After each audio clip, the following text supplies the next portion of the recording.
Hi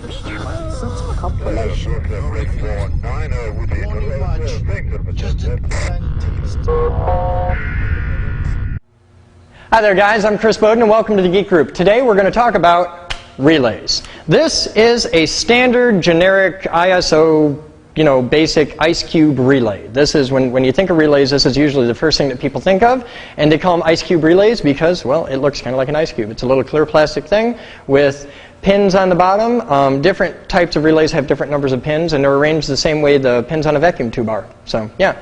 What a relay is, though, eludes a lot of people, and we wanted to take a minute and talk about that so that we could cover the basics. Now, this works exactly the same way as a relay, but these are actually called contactors, is what this big giant thing is. But it works pretty much the same way. Now, here's how a relay works. A relay is an electromechanical switch. It works on an electromagnet. And the way it works is pretty cool. Here's how it goes. You have a little an arm inside with a contact on the top and the bottom. And this connects off to a wire. And we'll put on the wire, we'll put a battery, and we'll put a little light. That's my light. And this is the box of our relay. Okay? There's my light. Now, on the other side of the relay is a contact here that comes out. And we'll do another one in black. We have the black contact down here. It comes out this side. So we have three electrical connections on the relay. We have the common, we have normally closed, and we have normally open. And I'm going to actually move that a little, because in actuality there's a little air gap here. Now, inside there we have a coil.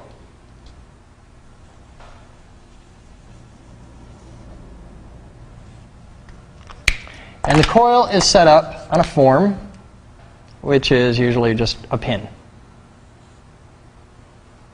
It sits in a base plate. Okay? So there's your basic ice cube relay. Now the way this works is on the coil here, we need red, so many colors. If you put across these two wires, say 12 volts. Common things on relays are 12 volts, 24 volts, which is often AC, and 120 volts. Now, if there's no electricity going across this, and our wire is connected on the green terminal over here, now when there's no electricity, this wiper is up and it touches this, so it's normally closed. So in this instance, the light would be on. We apply voltage on here, and the magnet pulls the wiper down, so it changes from being connected here to being connected down here. So it goes from the normally closed to the normally open, at which point our light would turn off. That also works the other way. If you connect the wire down here to normally open, it works just like any other normally open switch. Without any power applied, connected from the normally open through our little battery light circuit to common, with no power applied, the light is off. When you apply power here, the light turns on. Now, this may be kind of dumb. You're like, well, why not just apply power to the light? This is used for things where the power you're applying here might be a 12-volt control circuit, and your light might be a big light in a warehouse that works on 120-volt power or something like that. You can use a small voltage to control a very large voltage, or the other way around. You can use 12 volts to switch 5 volts or things like that. So this relay here is rated for up to 250 volts AC at 10 amps on the contactors, and I don't know if you can zoom in tight enough to see the little contactors on there. Take a look. You can see there's little contactors inside. Actually, I think I could open this right up, and you can take a look in. We can break a relay. Let's just pop it right open and share it with the world.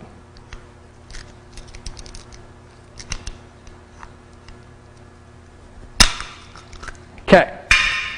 Now if you take a look, here's the coil I was talking about. You can see that. big round thing is the coil. And then here's the contactors on top, and they move. And you can even see it move there.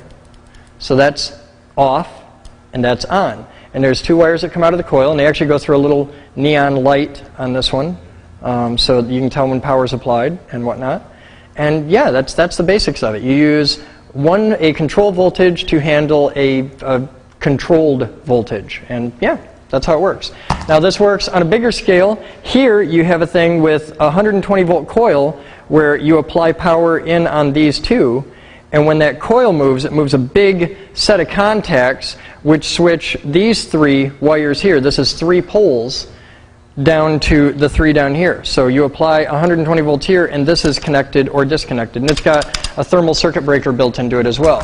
And here's another one. This is another big contactor. And you can, it's a 3-phase. It's rated for up to 575 volts. It's, well, up to 600 volts, up to 90 amps, so it's pretty massive. And the controls on this are only 120 volts. And the way it works is when you apply power on the controls, it goes, and it makes that big chunk noise. And if you've ever seen any of the videos on like Gemini or Arcturus, right when it's starting to fire, you'll hear the control circuitry come on and you'll hear chunk, and that's the big main power contactors coming into play. So yeah, that's the basics of relays and what they are and how they work. If you have any questions, please feel free to comment. You can send us an email at info@thegeekgroup.org, or you can just go right on our website, www.thegeekgroup.org, and join the forums, become a member, get involved. And by all means, donate, because we want to build Avalon. We are building a very big school, and we want to get your help to do it. So check us out, www.thegeekgroup.org, and come be a part of history. I'm Chris Bowden. Thank you guys for watching. I hope I could help you learn a little bit more about science and technology, and I'll see you next time. I'm going to get back to work. That's it.